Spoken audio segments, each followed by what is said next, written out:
Hit the button, Max. Well, folks, Max's Models here with Jim Keeler, and we're at Bahama Breeze fueling ourselves before we go over to Dezerland. So, Jim, you want to tell me just real quick about yourself, your history in models? Well, I started working at Revell when I was 18, and I've been doing it ever since for somebody or another. Presently, I'm working with guys out of New York at the cruise there and doing Keeler's Kustoms. And if you guys have seen the Keeler's Kustoms kits, this is the Keeler. So I've done, I think, 5 or 6 right now, and I just added them a list of a whole bunch more. So we're going to do several cars, and we're going to do a revival of the old Revell custom car parts that I designed 60 years ago, using the tooling that we designed clear back then. Because old tooling never dies. That's right, and the Revell tooling was the best that was ever made. They used the best steel, it was all hand done, stuff is perfect, and we have 750 molds of the old Revell tooling to work from, so there's going to be lots of fun stuff coming out in the next couple of years. And we will pick the video back up at Dezerland, because trust me, you do not want to see my table manners. Well, guys, it turned out to be too noisy at Dezerland, all the background music and everything. So I'm just going to show a slide montage of some of the cars that were there. And then we have an interview with Jim later on that we did inside my car, where it was air conditioned, quiet, and also we were locked out of his hotel room for a while because his key went bad. So we got this done while we were waiting for the people to bring a new key.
the button backs.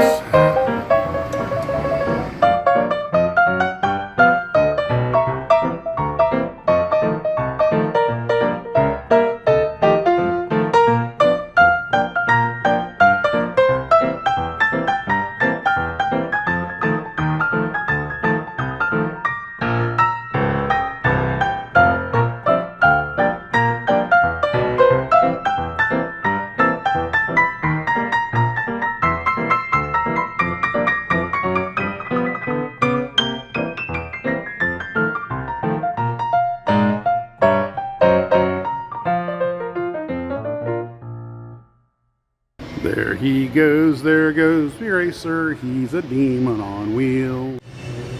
The Flex capacitor is flexing.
Because America.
Well, folks, we're here in the car with Jim Keeler, and we're having trouble with the lock. So while we're waiting on security, we'll go ahead and start talking about models and all that good stuff. So, Jim, you told us about your background at Revell, but what do you see that's going on, the new stuff you were talking about earlier? Well,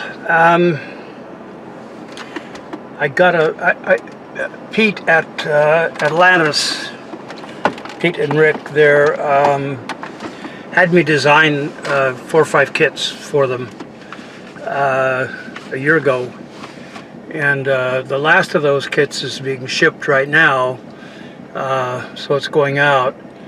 But he called me a couple months back and he said, or Pete said, that they wouldn't be doing any more. And I thought, oh, okay, well, that's how that goes. So then a couple weeks ago, I get a call from him and says, I mean, the first words out of the phone were, "We need more cars." So I said, well, okay, I've been talking to you that for 5 years, and so it's time to do it. So anyway, I'm going back through tooling that I did in 1961 through 65, and picking out items that we can create kits which are new to you guys, that have not ever been released except back in the 60s. So that's what I'm trying to do, is put some of those together, and it starts with me getting all the parts together for the that I can make the kits out of, and I spread them all out on a big table, and I go through, and then I start picking parts frames. They are custom car parts frames, so they're like 5 by 7 inches or so. And I stack those up, and this is a car, and this one can be a car, and this one can be a car. And so that's what I've been doing at home the last week and a half. And I finally put together a list of, I believe it's 14 cars cars or car parts that will be made available. So what we're going to be doing is, you'll be able to buy for the first time in 50 years some of the Revell custom car parts, packed 3 or 4, we haven't decided, in a box. So you can buy like a set that has 2 different types of sets of wheels, in one set on one frame, one set on another frame, and then a whole stack of tires that will fit on those wheels. And then you can take those wheels and tires and apply them to any of your model cars that you're building. So you'll have some really cool looking tires and wheels that will fit with any of the 25th scale stuff that you're building. And I'm excited to get these custom car parts out on the market again. We're not going to be putting them out as one set of something in a plastic covered card.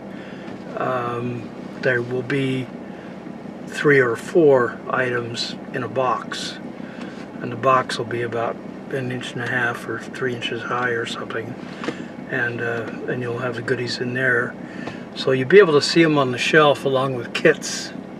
It's going to take us a while to get these out. And then in addition to that, the custom car parts, I've got a couple of cars that I've been able to put together from those parts that will be released as complete car kits. And they will be made up of parts from the Revell, the old Revell custom car parts kits. And then in addition to that, I'm suggesting to Pete that we put out several of 2 or 3 series, and I can't say which series they will be, but they would be series that have anywhere from 4 to 6 complete kits of a type. For instance, front engine dragster or rear engine dragster, or custom car. And these would be tooling that Revell did over the years. We have 750 Revell tools. A tool is what we call, is what we describe the huge piece of steel that has been designed with the parts cut into the steel so that we can injection mold them and then get them in a box and get them out to you. And so we'll have all of those over the next 6 months to a year, which will give you several new cars to build, 25th scale.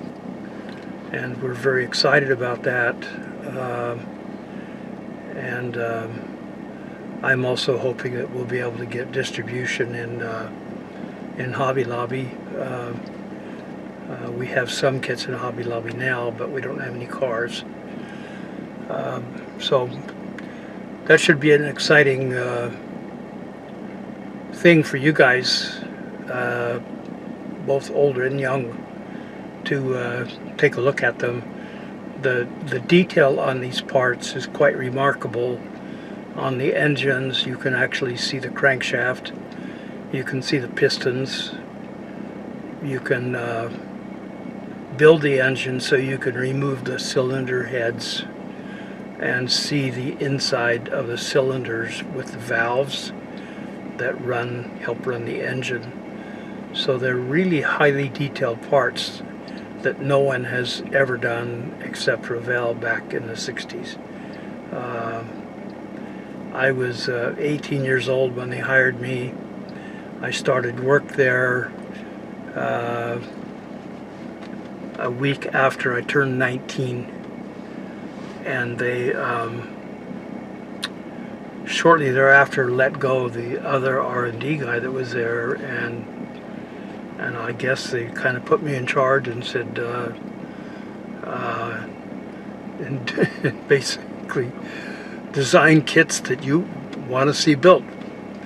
And so over a period of 5 years, I did that and came out with a lot of kits, all of which were million sellers back in the 60s. We don't have that kind of interest today, so we'll be very happy if we sell thousands of an item. How many do you think they need to sell to make it worthwhile? They need to sell at least,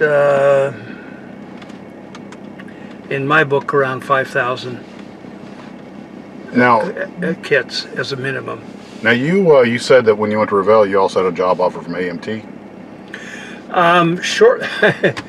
Shortly before Well, in 1961, in January, I drove up to. I was still in high school. I drove up to Los Angeles to Pomona to go to the drag races, and also they had a big custom car show along with a model car contest. And so I brought along 2 or 3 cars to enter in the contest, and I did, which I did. And the contest was sponsored by AMT, and the president of AMT was there to help judge the cars. So I dropped them off, and then I went to visit the car show. Came back and found out that I had won the grand prize for the show with a little car called the Turbine Tub, which was a 1930 monogram Ford Phaeton that I had built a turbine engine for and put in the front. And it was orange with custom seats and leather upholstery that I made out of real leather. And I had a top for it as well that was covered, so it looked like it was made out of fabric. Anyway, I won first place grand prize with that. And as I was leaving the show, I was very anxious to get over to the drag races, which were just starting, which was a neat part of the event at Pomona. And so I had a phone call interrupted us. I'm sorry. So I headed out the door at the show carrying my cars, and there was this gentleman, older gentleman there, who stopped me and introduced himself and started talking to me. And he was George Todeff. He was the president of AMT. And I really wasn't interested in talking with him because I wanted to get to the drag races. So I didn't really listen to what he was saying. So anyway, I headed off, went to drag races. So, so then a couple months later, I'm at another car show, and George Barris, who was a friend of mine also at the time, that I'd met earlier in my life, and George came up to me at the car show, and he says, "Keeler," he says, "you really screwed up." And I says, "What do you mean screwed up? What did I do now?" And he says, "Well, do you remember at Pomona you were at the car show and George Todeff came up and was talking to you?" And I says, "Yeah, I remember that." And he says, "Well, he was trying to hire you to go to work for AMT." And I said, "Oh, okay, well, I blew that, didn't I?" So, but I thought it was really funny because I really ignored the man when he was standing there talking to me. So anyway, that passed by, but that was in March, and then in April, a month later, on a visit to Revell, I was hired by Revell. So I couldn't complain because I didn't have to live in Detroit, but I was going to be designing model car kits for Revell. So it was a fun thing, and I'm sorry that I didn't listen to George Todeff, or I might have been living in Detroit, and I might have been the cat from AMT. So what about the, you were talking about this Titanic that you're building. What's the story on that? Well, I've been an enthusiast with interest in the Titanic. It's okay. And for many years. And in fact, there was a book that was written, came out in 1956 when I was in high school. And I called the author on the phone and talked to him for about a half an hour, which I thought that was interesting.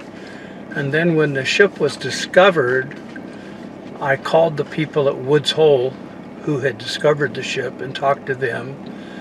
And they were going to send me some photographs that they were taking at the bottom of the ocean where the ship was, which was cool. And then a year later, in '57, or when was it? Whatever the year was, wasn't 57. Anyway, a year later, I get this little package from them, and I open it up, and it's a piece of coal from the Titanic that they had brought up for me the year after they discovered the ship, and I still have that piece. But then a company in China brought out a almost 5-foot long model of the Titanic with over 1,500 parts in it, including lighting for the upper deck parts, and so I decided that I would get that one.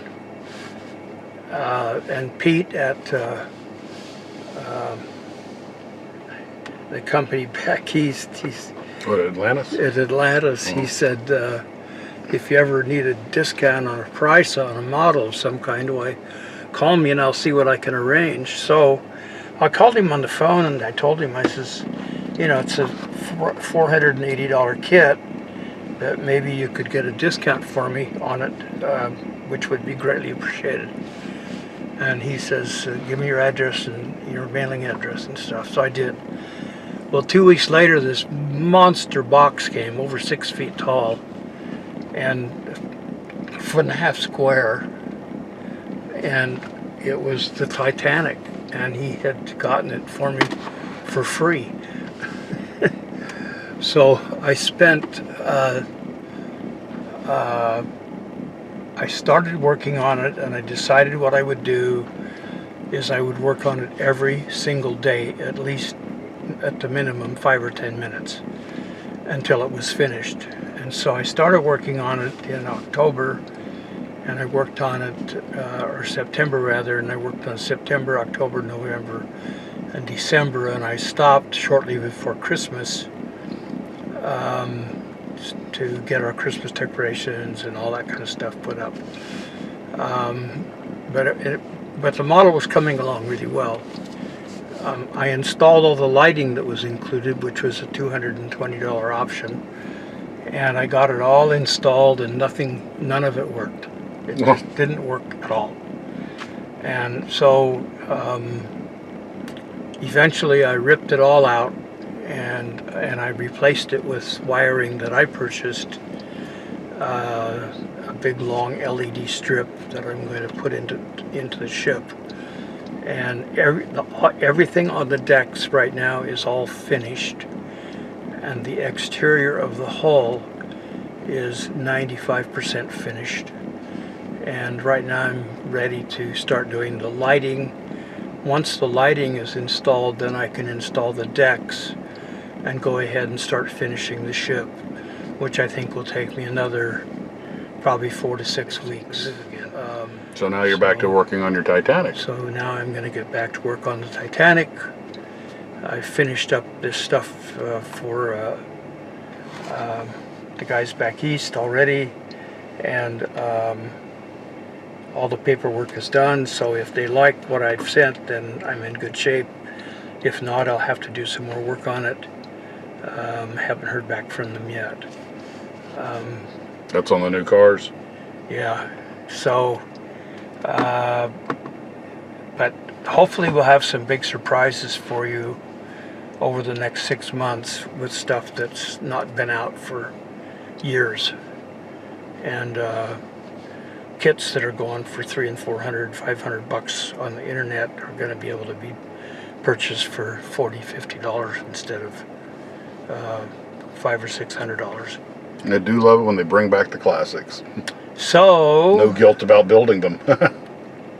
So we're looking forward to doing that, and Atlantis has been fun to work with. So I'm just waiting to hear back from them. Right now I'm on vacation down in Florida with my family. So we got together and had a nice lunch today, and went to Dezerland and saw the car collection and all the other fun goodies they had over there. I was quite amazed. And so it's been a really nice visit, and thank you. Oh, my pleasure. We'll show you guys some pictures of the Dezerland visit and some video and stuff after this. And I want to thank Jim for taking time to sit down, and maybe now we can give him a call back and see where the guy is with the key to your room. Yes, so I get him a room. Exactly. All right. Well, thank you very much. Nice talking to you guys. Take care. We'll talk to you later. As always, model on.